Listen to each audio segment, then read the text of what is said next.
Studies show that up to 85% of an employee's business performance is determined by the attitude they bring to their work. So, how do you hire, reward, and grow service-oriented attitudes in the people you lead?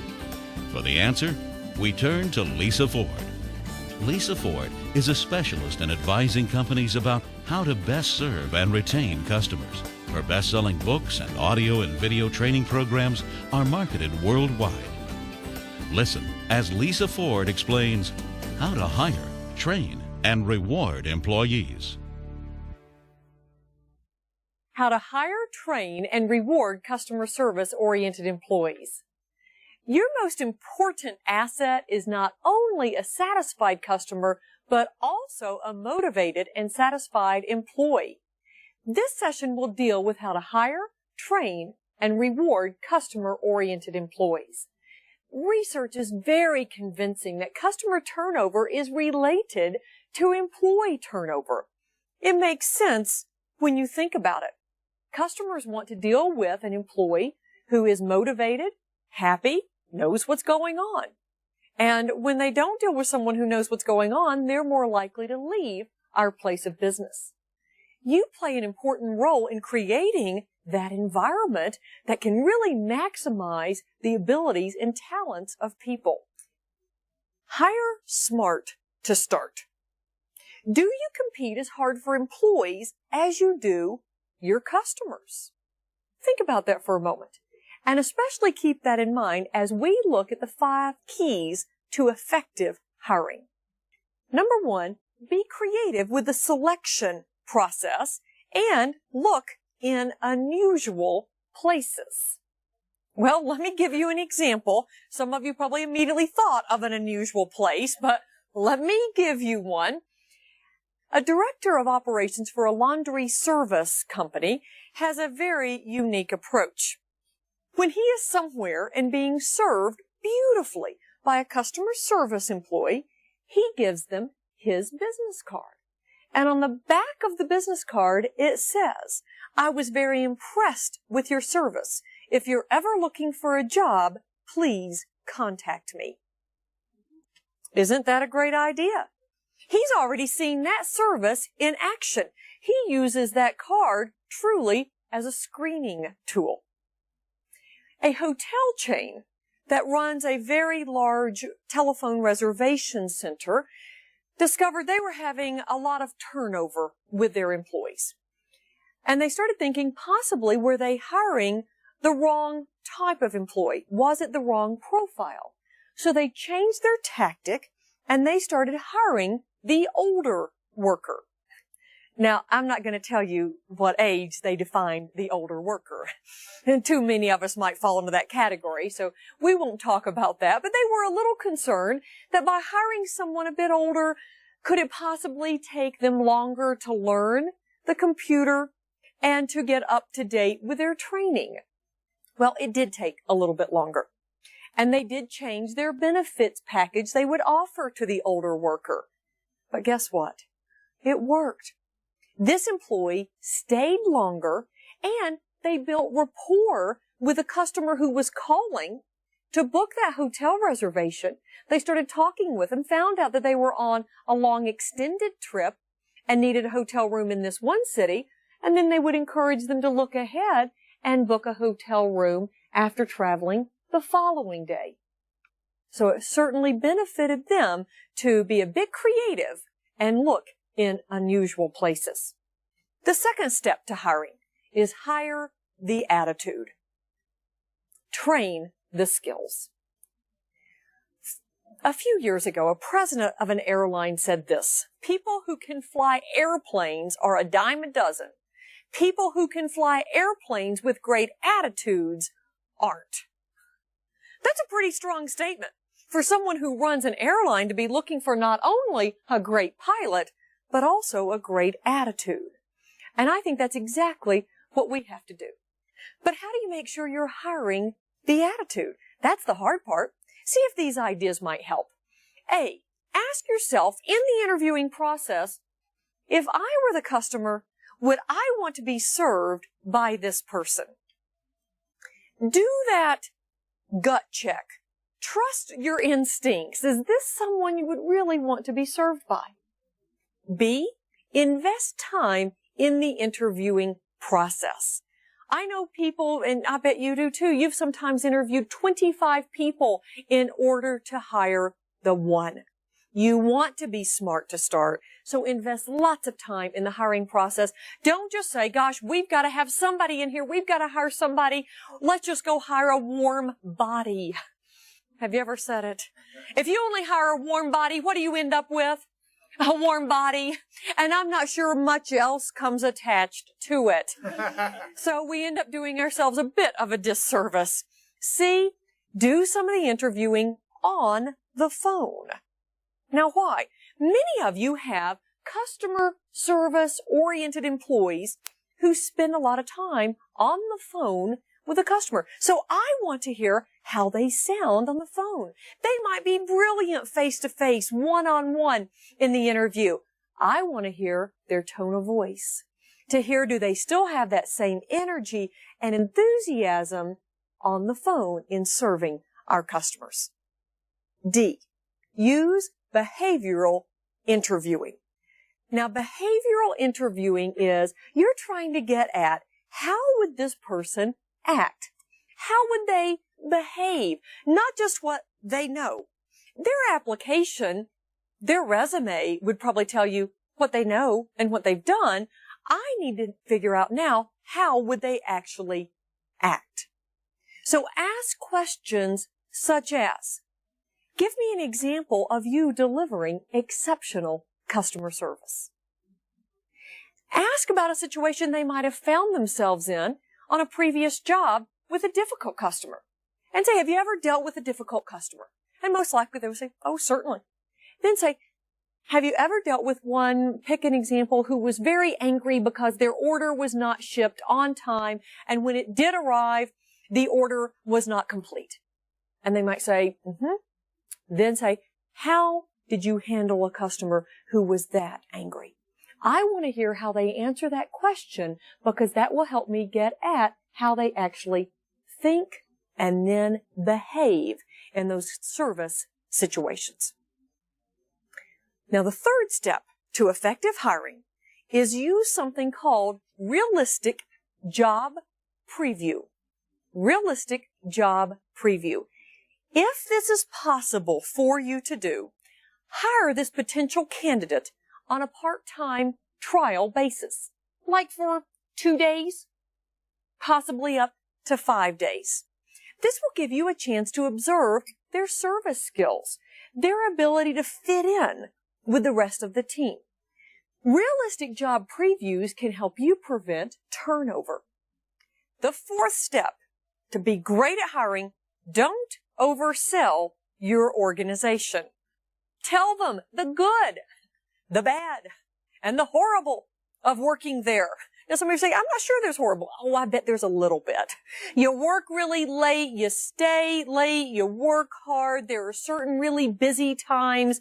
See, I think if we only tell this potential employee all the good, and they come to work for us and it's not all good, then they could end up having so-called buyer's remorse. And then we get turnover again. The fifth step, start them right. Anytime we're new on a job, I believe we always ask ourselves 2 questions. Number 1, will I fit in and can I do the job? Will I fit in and can I do the job?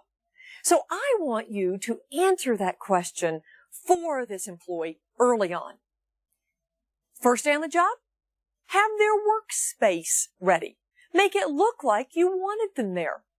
Have you ever arrived first day on the job and you're glad to be there? They're glad to see you. And then they say, I don't know where we're going to put you yet. Like, wait a minute, they hired me. They knew I was coming today. What do you mean you don't know where you're going to put me? Make it look like you wanted them, you welcome them, you expect them. They start to feel like they fit. Have someone ready. Be that buddy that can really help them feel like they're fitting in. And then we've got to answer the question, can I up? So early on, give them a job, give them tasks, and give them feedback. Because I want them to see, are they fitting in? Can they do the job? We need to know this sooner, not later. Review those 5 skills. Are you hiring people who fit in with your customer service philosophy? And if not, which tool do you need to incorporate into your hiring process? Once you hire the right person, do you spend enough on training? There's a growing understanding that the most successful companies are investing between 2 and 5% of their payroll on training.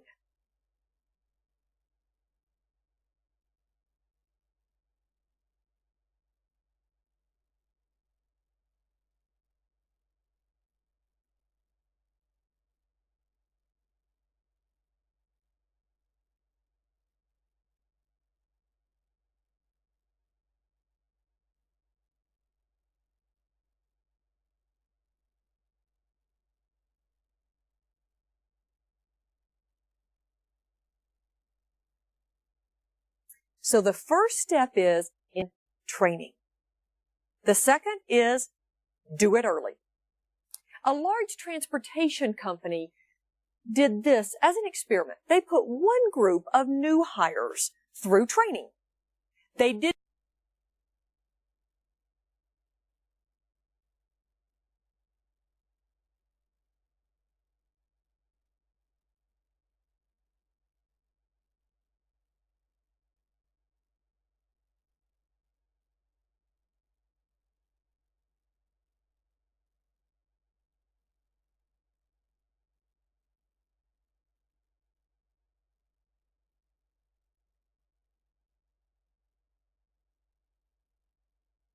not put another group of new hires through training.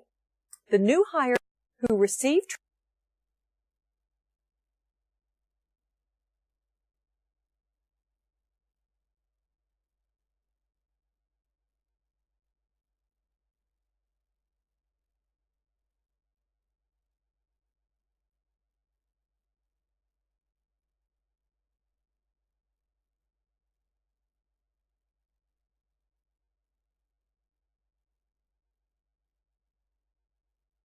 training.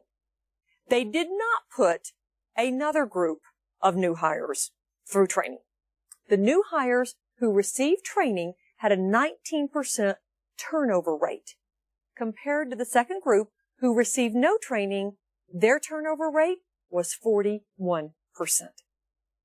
And that becomes costly, as you well know, not only true cost, but your time, your energy, and I believe the wear on the rest of the staff.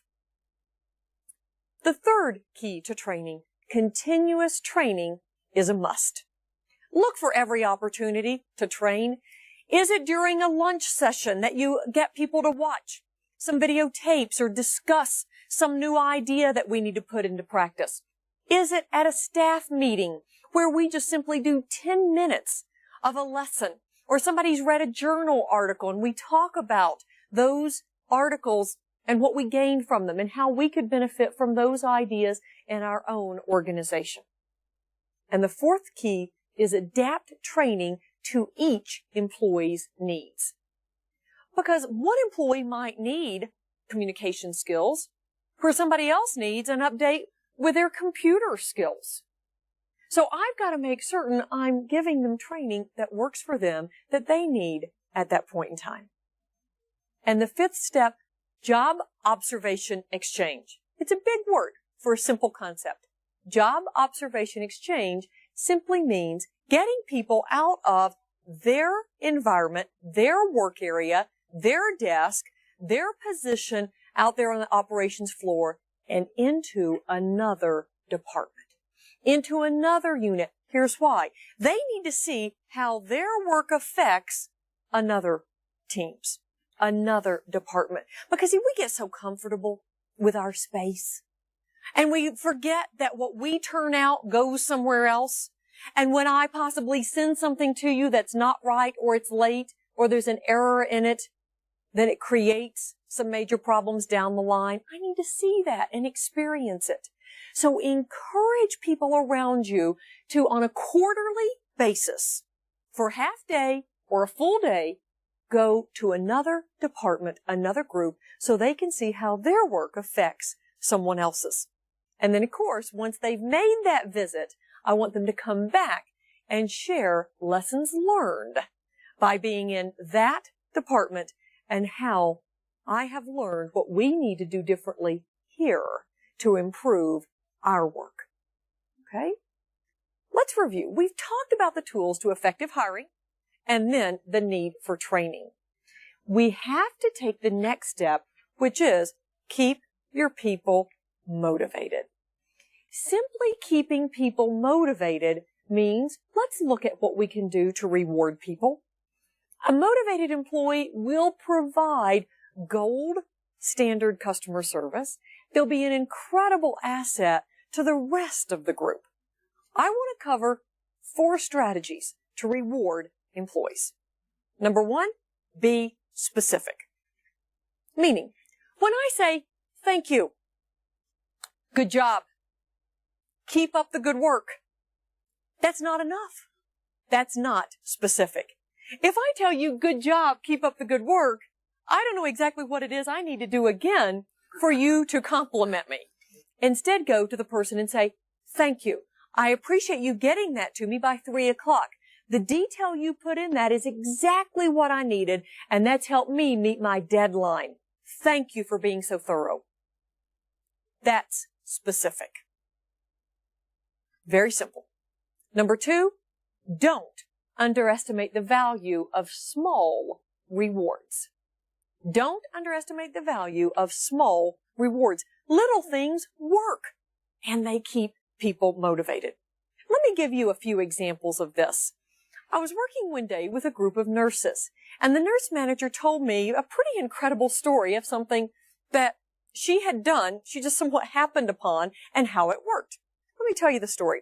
She had a nurse come into her one day. One of the nurses of her staff came in, and this nurse bragged on something she had done. She knew her nurse manager might not hear about it or find out about it, so she went in and bragged on herself.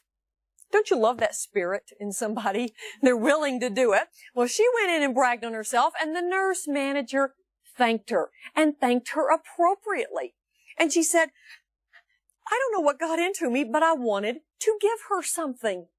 So I looked around for something to give her. And I had brought a banana as part of my lunch. It was on my desk. She said, I picked up the banana and gave it to her. She left. She said, here's the part you won't believe. Before the end of this work shift, 2 other nurses, different nurses, came in, bragged to the nurse manager about what they had done above and beyond the call of duty. They bragged on themselves, and then they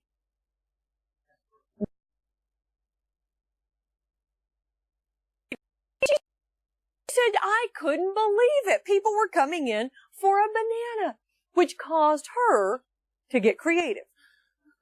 She went to one of these companies that make some of the little metal pins. You can picture it. She had a little metal banana pin made.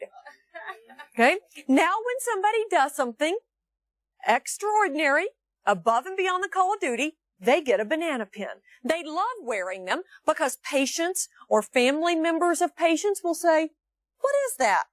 And they get to brag on themselves as they talk about the banana pins. Here's the part I loved. The hospital administrator had come to this nurse manager and had said, this is a great idea. Everybody in the hospital is talking about it. Can we take this hospital-wide? And she said, no. She said, I will help us come up with an idea. We can take hospital-wide. But this means a lot to my people. And I don't want other managers to have these bananas and give them out for no good reason. Such as, you came back from lunch. Have a banana pin. Okay? You showed up for work. Have a pin. She said, it will dilute the meaning that I've been able to create because they get them for true stellar behavior. Great idea. The value of small rewards can be tremendous. Another example comes from a large company that's in the business of moving people. They gave all employees these black cards that had a large gold Q on the front. These were called Q cards, which stood for quality. All employees had access to these, and they could give one out to anyone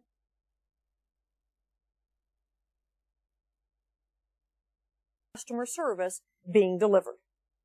You had to write on the back of the Q card what the person had done and why they deserved it. You gave it to them.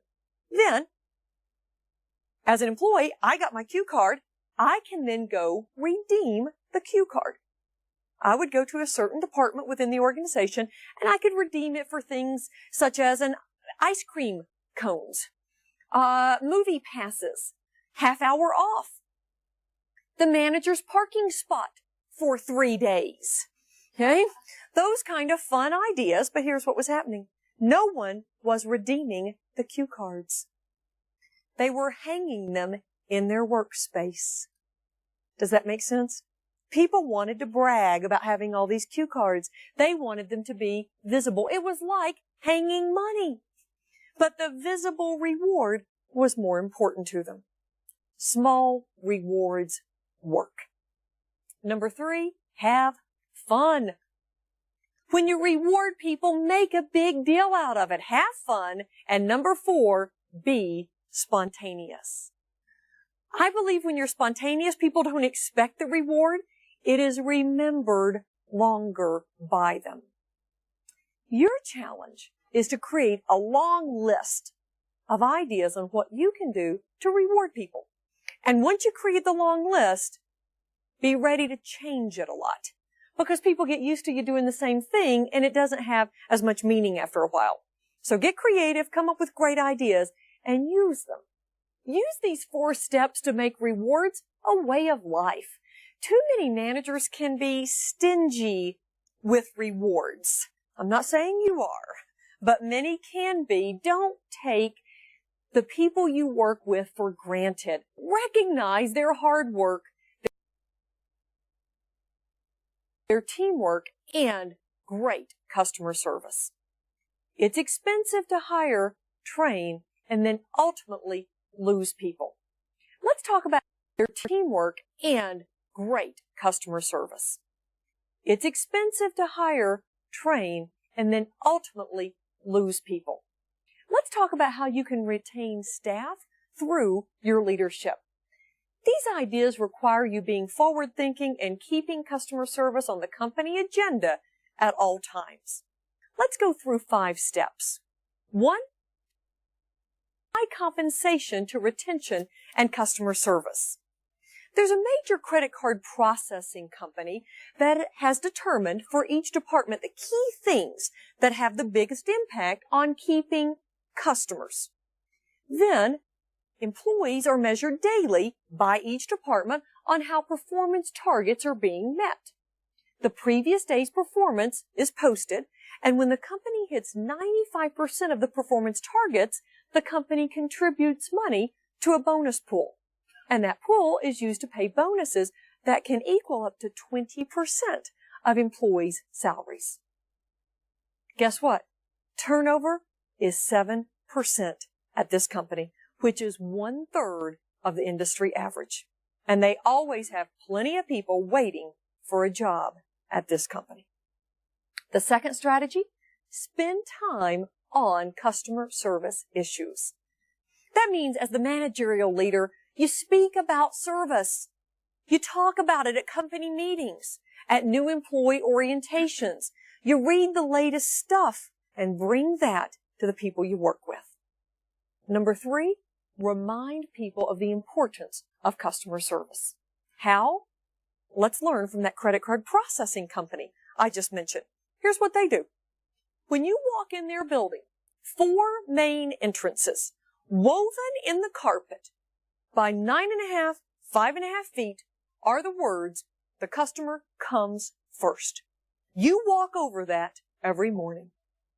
And above all the doors you pass through in the building, you will see signs such as, think of yourself as the customer. Oh, and when you receive your paycheck, on the envelope, you will see stamped the words, brought to you by the customer. It's real tough to forget why you have a job at this credit card processing company. Does it work? Yes. They keep 95% of their customers loyal versus the competition, only 88%. So by reminding people of customer service, it works. Number 4, put yourself on the front line. Here's what I mean. Do the job of people around you. Sit in, listen on calls, take some of the calls. And I believe you will not do this unless you go back and put that on your calendar. Make the time to do it. Doing this gives you the chance to sit, keep your mouth shut, listen, and have your eyes wide open. You learn a lot of how you can be a better manager and leader when it comes to customer service teams.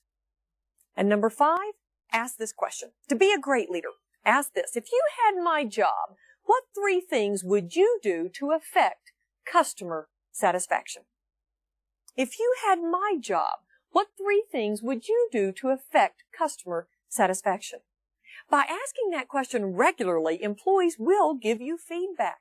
They know what hassles the customer. Gathering this information will keep you learning, growing, and improving service.